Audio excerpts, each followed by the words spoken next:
হয়তো কষ্ট বোঝানোর মতন একটা মানুষ থাকে না। এই লাইনটা শুধু মেয়েদের জন্য, মা বাবার সুখের জন্য শুধু স্বামীর বাদ যায়। শত কষ্ট হলেও ভুলে থাকতে পারে।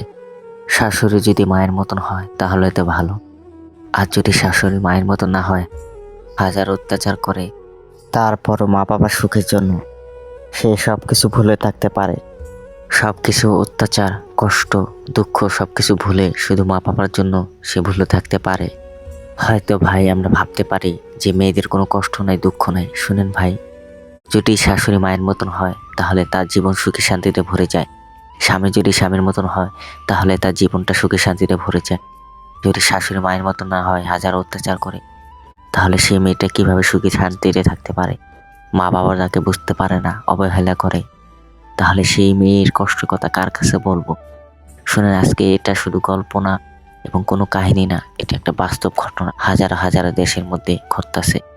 ভাই, একজন মেয়ের জন্য আপনি সৎ স্বামী হন এবং আপনার মাকেও বোঝানোর চেষ্টা করেন।